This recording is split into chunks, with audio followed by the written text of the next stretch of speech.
เลี้ยงตุงใต้มาในอายโดยตรงทมอปราสาทก็แก่ก็นั่นเลิกนี้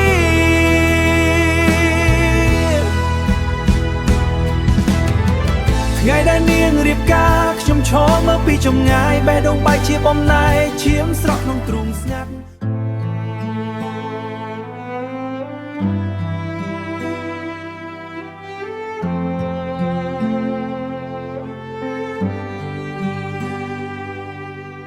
នៅកងគេក្រោមលំប្រាសាទយើងជួបគ្នាស្នេហាកើតដូចផ្កាស្រស់ពីឆ្នាំដ៏សុខសាន្តរួមរស់ជាមួយគ្នាសើចសប្បាយរាល់ថ្ងៃដូចមេឃគ្មានពណ៌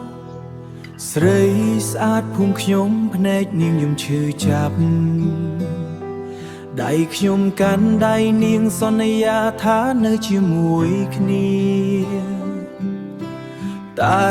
មួយថ្ងៃរឿងពិតបានកើតឡើងនាងលួចមានបេះដូងថ្មីខ្ញុំដឹងអង្ហើយនឹកកងគេនឹកស្នេហាដែលបាត់បង់នឹករស់នៅដែលធ្លាប់សុខនឹកស្នេហាដែលនាងក្បត់ខ្ញុំផ្ដល់ឱកាសឲ្យនាងកែខ្លួនម្ដងទៀតតែនាងនៅតែគ្មានឆ្កែកន់ទុយគ្មានរហូតដល់រៀបការឈឺចាប់ណាស់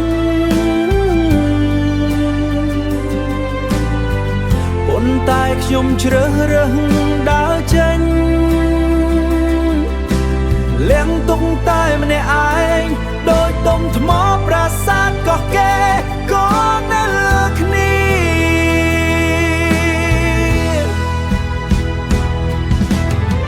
ថ្ងៃដែលនាងរៀបការខ្ញុំឈរមើលពីចម្ងាយបេះដូងបែកជាបំណែកឈាមស្រក់ក្នុងទ្រូងស្ងាត់រស់នៅដូចជាមនុស្សគ្មានប្រលឹងទម្ងន់កាយក្បត់ធ្ងន់ដូចប្រាសាទពីសម័យកាលតែពេលវេលា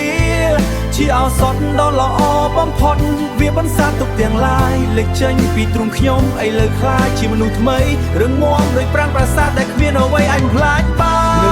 ងកងគេនៅតែនឹកប៉ុន្តែខ្ញុំមិនឈឺទៀតនឹកស្នេហាចាស់ដែលបានបង្រៀនខ្ញុំឲ្យរឹងមាំតួនាងជ្រើសផ្លូវថ្មីខ្ញុំក៏ជ្រើសរើសជីវិតថ្មីកងគេនៅតែស្អាតប៉ុន្តែស្នេហាខ្ញុំបានคล้ายជាប្រាសាទក្នុងចិត្តនឹកកោះគេនឹកអតីតកាលតែឥឡូវខ្ញុំរឹងមាំហើយ